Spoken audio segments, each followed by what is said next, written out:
you have to let people tell their stories. You know, you have to let them talk about what it was like when, you know, Aunt Millie was sick, or when Grandpa Tom died, or how painful it was that they couldn't be there, or, you know,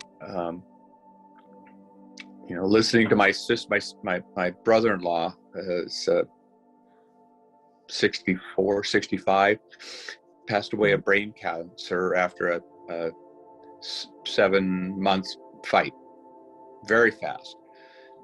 And my sister can't have a funeral service.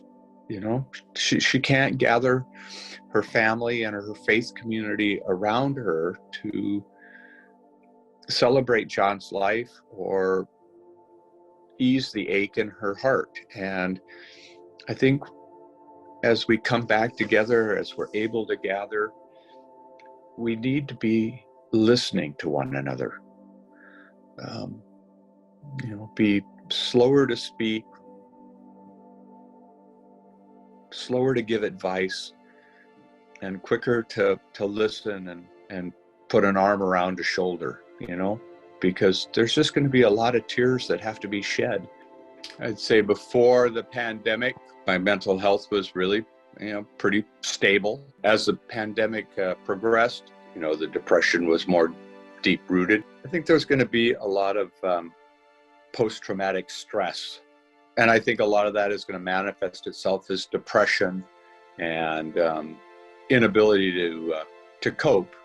We don't want to go back to the ache or the loneliness or the loss that we were experiencing in the pandemic. And so once we're past that, I think we may have a tendency to just try to, buck up, buttercup, and move on, and not really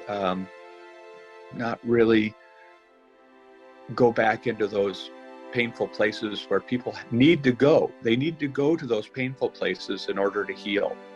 They have to talk it through.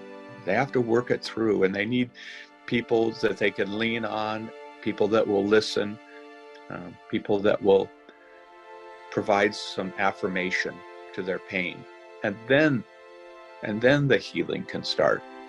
And I think we need to make a commitment individually to do that to the people around us, and not just to our tiniest circle of friends and family, but to that broader sense, that broader range of people that we might just call acquaintances, but that we can be present to them, present with them.